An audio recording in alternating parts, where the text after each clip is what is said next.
Hey guys, Brandon Company here. Today I'm going to show you probably one of the easiest ways and cleanest ways to refill a chalk ball, so stay tuned. Alright, so today I'm going to show you a pretty quick video on just a simple, cleanest way to refill a chalk ball. This one's already pretty full. This is probably what most people would already fill it to, about the size of a baseball.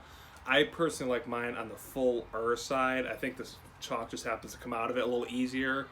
And that's one of the benefits of why I like my larger DIY custom chalk bag, is I like the larger capacity. So I'm going to show you kind of the easiest way and the way that I kind of go about doing it.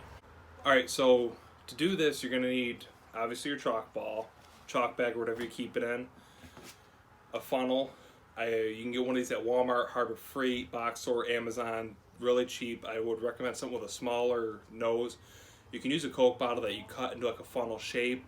I used to use one of those, but I do recommend for like $2 you get one of these at Walmart. I had the screwdriver that I cut the tip off of. You can use a wooden stick, wooden spoon, another screwdriver that you've done this to, metal rod, anything. I'd recommend about 1/4 inch in diameter. This is like 3/8, but just something small to push the chalk through in the funnel. Your chalk, and then I have this old sandwich bag that I keep my chalk packing supplies in. I apologize for me sweating. I'm up here in the attic and it is pretty warm up here, so I apologize for that. This is why I recommend and I like to use a refillable chalk bag, because some of them you see have got a metal ring and they're non-refillable, so basically when they're pretty much depleted you dispose of them. This is why I like the refillable ones with this little clasp, I think is what you call it, is so you can refill it and you can put your desired amount inside of it. So I just kind of keep my chalk bag underneath, keep this under here. You're going to open this up all the way, and this part's a little finicky. You got to kind of pull it, loosen it, kind of work the string through. You kind of see it. It does make a little bit of a mess.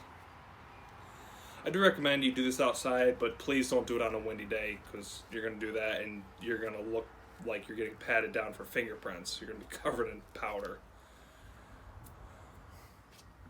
And then it's pretty simple. I kind of guide the funnel in, nothing crazy, just kind of like that. I even labeled my funnel chalk only. Run that in. And I don't know if you guys can see, I only put a tiny bit of chalk in at a time, and then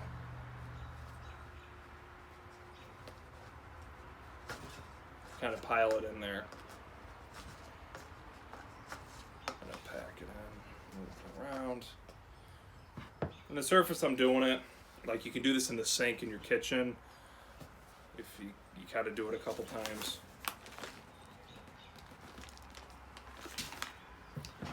Then just kind of keep doing it. I put a little too much chalk in that time. The reason you don't want to put a lot of chalk in there is because when you try to pack it inside the chalk ball and get wadded up inside the funnel, so that's where actually having a little bit larger mouth funnel might be beneficial. Like I said, take like a regular 12-ounce Coke bottle and cut the tapered end off, and that's how you can do that. Yeah, and then just basically just pack it. Takes a little finicking. I do recommend powdered chalk rather than a brick of chalk, because then you have to break it up to do this process. So this is black diamond white gold. I buy the 300 grams, the big bag of it, and it's way cheaper to do it this way. And don't worry, like when you're pushing the chalk inside the funnel, don't worry, you'd really have to like jam it through to rip the chalk bag. I mean, I've done it where I've done it hard and popped the chalk bag off my hand, but don't worry, you're not going to rip the chalk bag, believe me. You'd have to have some serious force. You'd have to have some serious force behind it to do that. Size pieces. Breaks them into smaller size pieces. And look at that. I think that's about good, because mine was already pretty full. I didn't have to go crazy. I personally prefer my chalk bag on the pretty full side, so that's why I kind of keep it like that. And then the drawstring, just kind of cinch it down. You kind of work the mouth closed, and it'll kind of suck up the string, and that's really about it.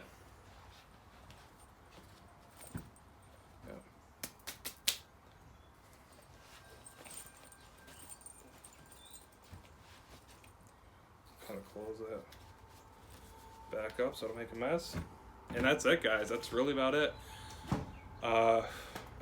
Like I said, get yourself the sandwich bag. I kind of throw my funnel back in. My little stoking tool. Like I said, I use before I got my little screwdriver with the cutoff tip. I used to just take a wooden stick and just kind of pile it in there. The screwdriver is just nice because it's got a nice handle to hold on to. Alright, so guys, like I said, pretty short video. You just got to kind of wiggle the mouth open. It takes a little getting used to. Go easy because you don't want to blow chalk everywhere. And then you just kind of push the mouth of it inside. And that's, like I said, the reason why I like the smaller mouth funnel, because you don't have to stretch the mouth open quite as far. But you can literally make it out of anything. You can literally do this, like I said, with a Coke bottle and a wooden stick. But like I said, that's why I like the refillable chalk ball. It is a little bit of a pain in the butt having to take time and do this, but it is nice because, as you saw in my chalk ball, I like it pretty packed, because when it is stretched to capacity, the chalk comes out and coats your hand pretty nicely, and that's just my personal preference. But yeah, I appreciate you guys watching these videos, and thanks.